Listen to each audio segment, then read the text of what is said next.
Et salut, c'est Hugo, on se retrouve dans cette toute nouvelle critique, la critique de Scream, aussi appelée Scream 5, qui n'est plus réalisée par Wes Craven, puisque Wes Craven est le réalisateur des 4 premiers Scream. Celui-ci est réalisé par Tyler Gillett, qui a également réalisé Wedding Nightmare, une série B, il me semble, d'horreur. Il me semble que c'est ça, je me suis pas renseigné sur ce programme. Mais en tout cas, c'est lui qui l'a réalisé et du coup, ça nous permet de se demander, à juste titre, si ce nouveau Scream, qui n'est plus réalisé par Wes Craven, qui a fait un travail formidable sur les anciens films, était meilleur ou pas. Mon avis, c'est que je suis ultra mitigé par ce film et je vais vous dire pourquoi dès maintenant. Alors Scream 5, c'était avant tout une belle promesse qui a été faite, notamment la bande-annonce qui m'a plutôt convaincu. Également son affiche, c'est la première fois que je prête attention à une affiche, car celle-ci disait le tueur est sur cette affiche, justement, je trouve ça un petit peu sympa, un joli coup de com'. Et, euh, et justement, il y a eu ce changement de nom aussi, Scream, où j'ai pensé à un reboot de la saga, où ils referaient peut-être le premier film, jusqu'à ce que je voie la bande-annonce. Et en fait, non, ce film rentre dans la mode des requels, c'est-à-dire on fait revenir des acteurs de saga culte des années plus tard, comme le fait Spider-Man No Way Home, comme le fait Matrix 4, comme l'a fait SOS Fantôme avec SOS Fantôme l'héritage. D'ailleurs, je sais pas si j'ai fait une critique de SOS Fantôme l'héritage, mais bref, là n'est pas la question. En tout cas, ça rentre dans cette mode des requels, une mode qu'on voit très souvent en ce moment à Hollywood. D'ailleurs, Scream a toujours critiqué l'industrie de films d'horreur ou du cinéma, peut-être pas forcément dans Scream 1, bien que c'était quand même assez méta, mais dès Scream 2, on a commencé à critiquer le genre. Par exemple, Scream 2 critiquait les suites de films d'horreur tout en étant une. Ouais, c'est bon, c'est bien dit.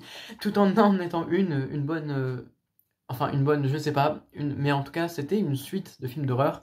Scream 3 avait critiqué le fait de vouloir être célèbre. Non, je confonds peut-être avec le 4. Mais chaque film a critiqué quelque chose, et justement, Scream 5, il va critiquer ces rituels, il va porter un regard dessus, et va aussi dire que c'est un film fait exprès pour faire de la thune, qu'on faisait exprès, mais qu'on faisait exprès de mettre du fanservice pour faire revenir les gens, parce qu'aujourd'hui, ce que les gens veulent au cinéma, c'est du spectaculaire et c'est pas forcément un bon film. Alors là, le film, il le sait, et Scream 5 sait que ce n'est pas un bon film, qu'il n'est pas super bien réalisé, mais on en reviendra. En tout cas, le film en est conscient et il n'hésite pas à le partager et à donner son avis sur les rituels, et qui donne un avis, je trouve, assez négatif, où ils vont vraiment critiquer ce genre de film sans sous-entendu, où d'abord ils vont critiquer en disant dans le film, un des personnages va dire oui, ce sont des suites faites juste pour la thune. Il y aura également un petit clin d'œil à Star Wars 8 avec Stab 8, donc parce qu'il faut savoir que dans l'univers Scream, Stab, c'est leur film d'horreur favori, la saga qui tourne tout, et en sont au 8e épisode, comme Star Wars 8 qui est réalisé par Bryan Johnson et qui a été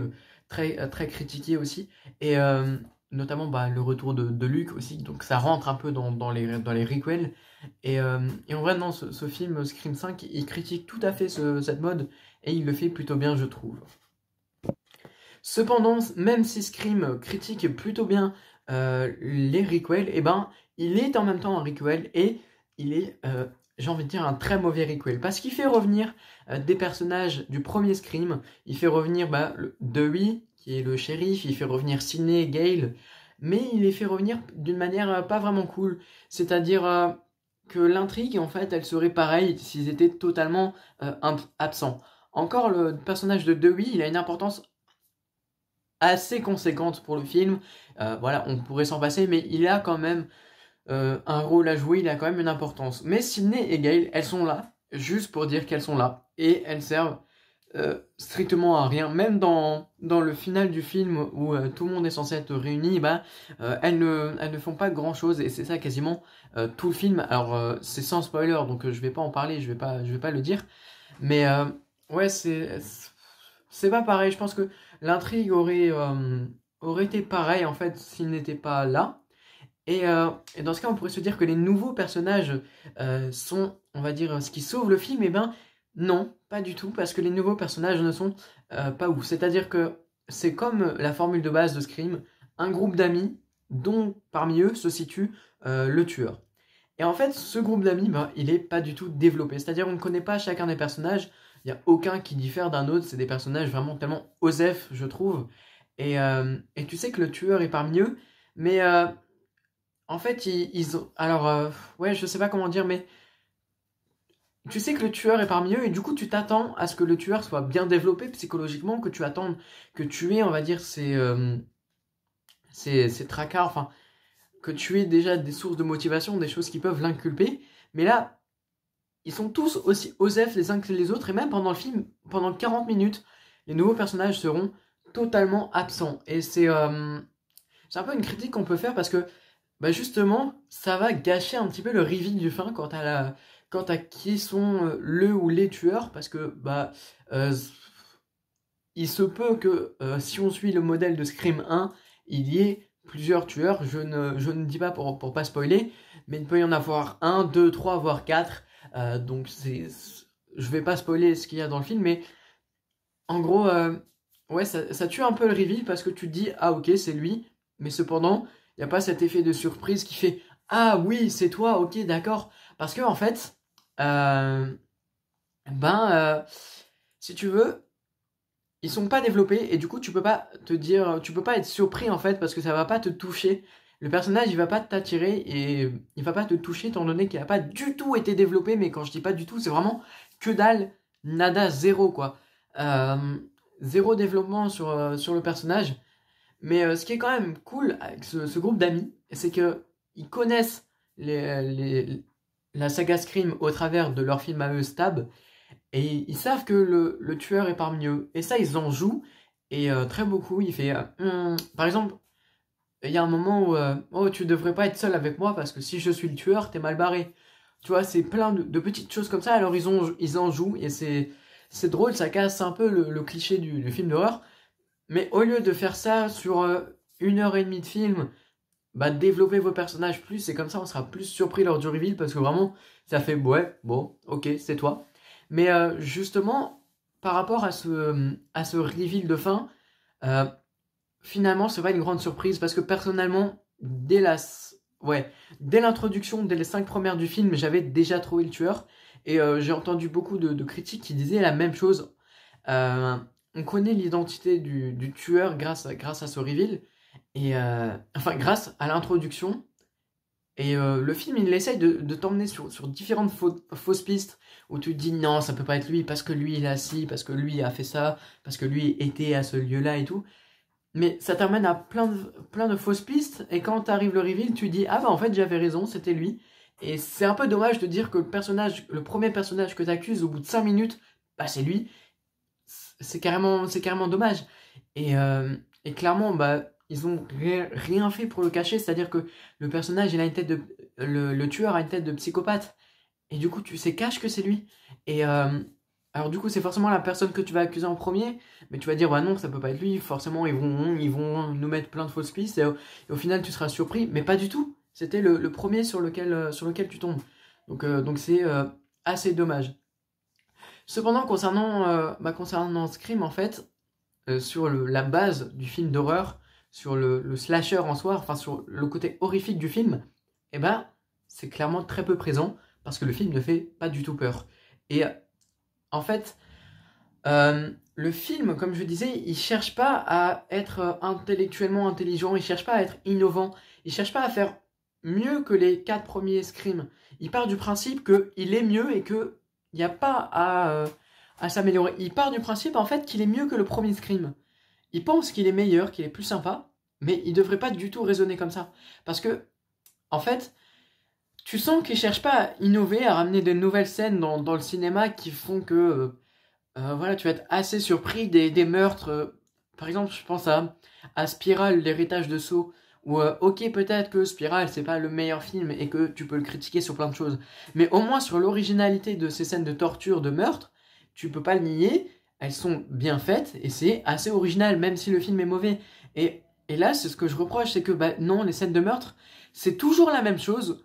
Le tueur qui arrive derrière toi au moment le plus prévisible, c'est-à-dire que tu t'attends à ce qu'il soit là, c'est-à-dire que il va être derrière la porte, Donc même s'il y a un effet dans la salle, un gros bruit qui va forcément te surprendre, tu sais qu'il est derrière. Et puis le meurtre, ça va toujours être la même chose finalement. Tu vas te faire poignarder 10 fois, une quinzaine de fois, il va te poignarder, il va te taper avec son couteau. Et puis c'est tout. Il n'y a aucun meurtre qui se démarque d'un autre. Si il y a un seul meurtre, alors pour pas trop spoiler et puis pour que ceux qui ont vu le film puissent savoir de quoi je parle, il y a un meurtre dans un hôpital où là, ils ont fait un beau plan, on va dire une belle séquence de meurtre. Mais en fait, une fois que je l'ai vu, je me suis dit c'est bon, vous avez réussi à faire une belle scène, maintenant faites-nous du cinéma. Parce que tout le reste, c'était ultra prévisible en termes d'horreur, tu savais qu'il serait là. Pareil pour les jumpscares, donc les passages où tu crois qu'il va y avoir quelque chose, mais au final il n'y a rien. Genre il ouvre une porte et il n'est pas là. En fait, ceux-là aussi sont prévisibles. Et c'est dommage parce que justement, ce que tu attends, c'est que ce soit imprévisible et que tu ne t'y attends pas. Et en fait, tout est prévisible à 100%. Et en plus de ça, les meurtres ne sont pas du tout originales, c'est-à-dire c'est toujours la même chose. Donc voilà. En termes de côté horrifique, si je devais trouver on va dire un meilleur côté, bien que c'est pas forcément meilleur, c'est que voilà, le film est beaucoup plus gore que les 4 premiers. Alors ça fait pas lui un meilleur film, c'est juste un fait. En fait, il est beaucoup plus gore, il y aura beaucoup plus de sang, il sera beaucoup plus sanglant, les personnes seront ensanglantées, ça fait beaucoup trop de fois sang dans la même phrase, mais c'est pas grave. Ouais, il est beaucoup plus gore, mais après ça fait pas d'un film gore un meilleur film, au contraire, je pense à Resident Evil, Bienvenue à Raccoon City, qui était vraiment gore et qui est vraiment une grosse daube, donc en vrai, c'est dommage, mais ouais, c'est dommage que ce côté. C'est dommage que le film n'ait pas innové. C'est dommage que le film n'ait pas cherché à ramener autre chose, à inventer des scènes, on va dire, plus créatives qui vont te surprendre quant à l'apparition du Ghostface. Parce que là, il ouvre une porte, tu sais qu'il sera derrière. Il n'y a rien qui va te surprendre quant à son apparition, quant à la manière de le mettre en avant. Et je trouve ça complètement dommage. Alors, je vais vite fait checker mes notes pour voir ce que j'ai d'autres choses à dire.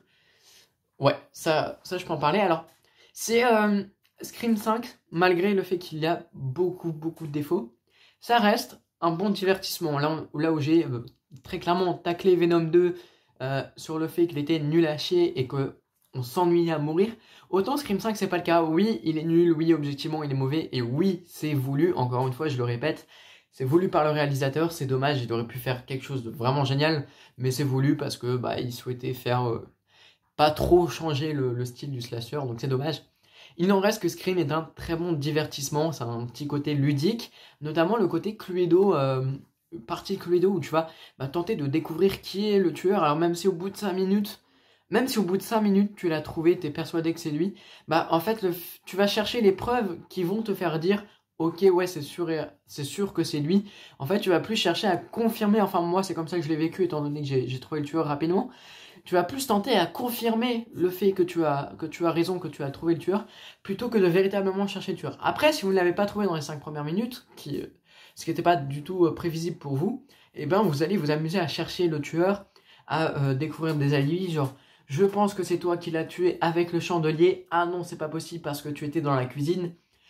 Exemple tout con d'une partie de Cluedo, et c'est un peu ça ce Scream, et c'est ce qui fait qu'il est divertissant. Et en plus de ça, il n'y a pas vraiment de longueur, c'est-à-dire il y a toujours une scène, on va dire, d'horreur, enfin il y aura toujours un meurtre très très proche, et du coup tu t'ennuies pas du tout devant ce Scream. Ça reste un bon divertissement, même si, encore une fois, je l'ai dit, le film est pourri, mais c'est toujours bien de se rappeler qu'on n'est pas là pour voir un film objectivement super bien, avec de super bonnes idées. C'est cool aussi de voir des films, entre guillemets, popcorn, où voilà, tu peux manger des popcorn devant 1h30, ça va pas te déranger. Enfin non, tu peux pas, vu que les cinémas ont fermé le rayon popcorn, de toute manière, je ne prends jamais, mais là n'est pas le débat. Et en tout cas, il s'est passé plein de choses à travers ça. Donc ça, c'était pour ce cas du film en lui-même. Maintenant, ce qui me dérange aussi dans Scream, c'est le message qu'il renvoie. Enfin, je parle de Scream, le Scream 5. Parce que certes, il va faire plein de critiques comme c'était le cas à l'époque. Mais il a un petit côté, en fait, où tu sais pas s'il parodie ou s'il rend hommage au film de Wes Craven. Parce que clairement, Scream 5, il a un côté nombriliste où il va te dire « Je fais meilleur que le premier Scream ». Et donc il va déjà se comparer et dire qu'il est mieux que le premier Scream, Ce qui, honnêtement, je pense que tout le monde sera d'accord pour dire que c'est pas le cas. Et en plus de ça, il fait totalement abstraction de Scream 2, de Scream 3 et de Scream 4, c'est-à-dire tout ce qui s'est passé dans ces films n'existe pas. On entend juste parler de Scream 1 et de Scream 5. C'est-à-dire, dans la vision du réalisateur, dans la vision de Scream 5, il n'y a que le premier qui compte. Et en plus de ça, le réalisateur part du principe que Scream 5 est mieux. Donc c'est assez dommage, je trouve.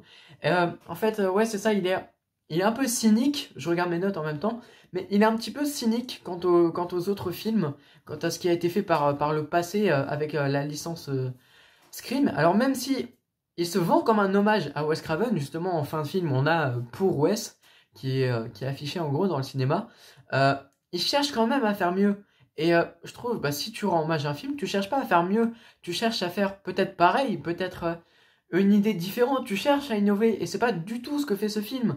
Au contraire, il se concentre des codes normaux, et vraiment, il a fait un film pas ouf, je suis pas persuadé que Wes Craven aurait kiffé ça, et en plus, déjà, il rend hommage à Wes Craven tout en critiquant son travail et entre guillemets, le gâchant, quoi. Et le film, bien que j'ai dit que j'avais apprécié la blague subtile concernant Star Wars 8, il se permet de critiquer des films d'horreur plus intelligents, qui mettent un effort dans la réalisation, comment dire, ils mettent un effort dans la réalisation, ils essayent d'apporter une nouvelle image de film d'horreur, ils essayent de renouveler le genre, et Scream 5, qui ne fait rien de tout ça, qui fait pas ça, il cherche à améliorer, tout simplement, il cherche à critiquer les films qui améliorent le genre. Donc je trouve ça un peu dommage.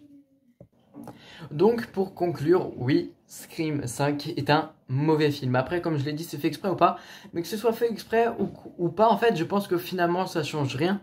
En fait, que ce soit voulu ou non, ça reste un mauvais film. Je parle en termes objectivement de réalisation, d'acting, parce que l'acting, j'en ai pas parlé, mais il est pas ouf du tout. Donc ouais, il fait exprès de pas rénover. Mais c'est en même temps un film à voir parce qu'il procure quand même un assez bon divertissement. T'as une enquête qui est quand même assez cool à suivre ou à confirmer tes doutes pour moi parce que ouais, comme je l'ai dit, j'ai trouvé le tueur, donc c'est un petit peu dommage. Mais ouais, non, ça reste un bon divertissement. Donc si je devais le noter, je mettrais 5 sur 10 parce que c'est une note mitigée comme je le suis sur le film en fait. Au début, j'ai clairement détesté le film, j'étais prêt à le ruiner. Parce que j'ai trouvé les messages qui passaient vraiment mal placés venant de lui. Mais je me suis rappelé qu'en fait c'était ça, Scream, et que entre temps j'ai découvert les premiers Scream, Scream 2, 3, 4, parce que j'avais vu que le 1 et le 5, et entre temps j'ai découvert les autres. Donc ça m'a permis un petit peu de changer d'avis et de connaître la licence. Mais ouais, non, c'est un peu. Ouais, c'est les messages qu'il a fait passer qui m'ont fait plus ou moins détester le film. Donc, en vrai, je le déteste pas, mais 5 sur 10, c'est une note assez mitigée comme je l'ai été sur le film. Donc, si vous voulez de plus amples informations sur le film, que vous voulez savoir un peu plus ma critique, un peu plus claire et un peu plus concise, avec peut-être du spoil, je dis pas, mais en description, vous avez tout. Voilà, s'il y a du spoil, ce sera en toute fin de description. Mais je sais pas si j'aurai assez de caractère pour tout placer, donc on verra. Enfin, il se peut qu'il y ait du spoil dans la description. Je le mettrai en première ligne s'il y en a ou pas. Et on se retrouve très bientôt pour l'annonce d'un projet qui me tient vraiment à cœur et qui est sorti. Enfin, je vous en dis pas plus, mais ce sera sur la chaîne YouTube. Bref, c'était Ego. Ciao.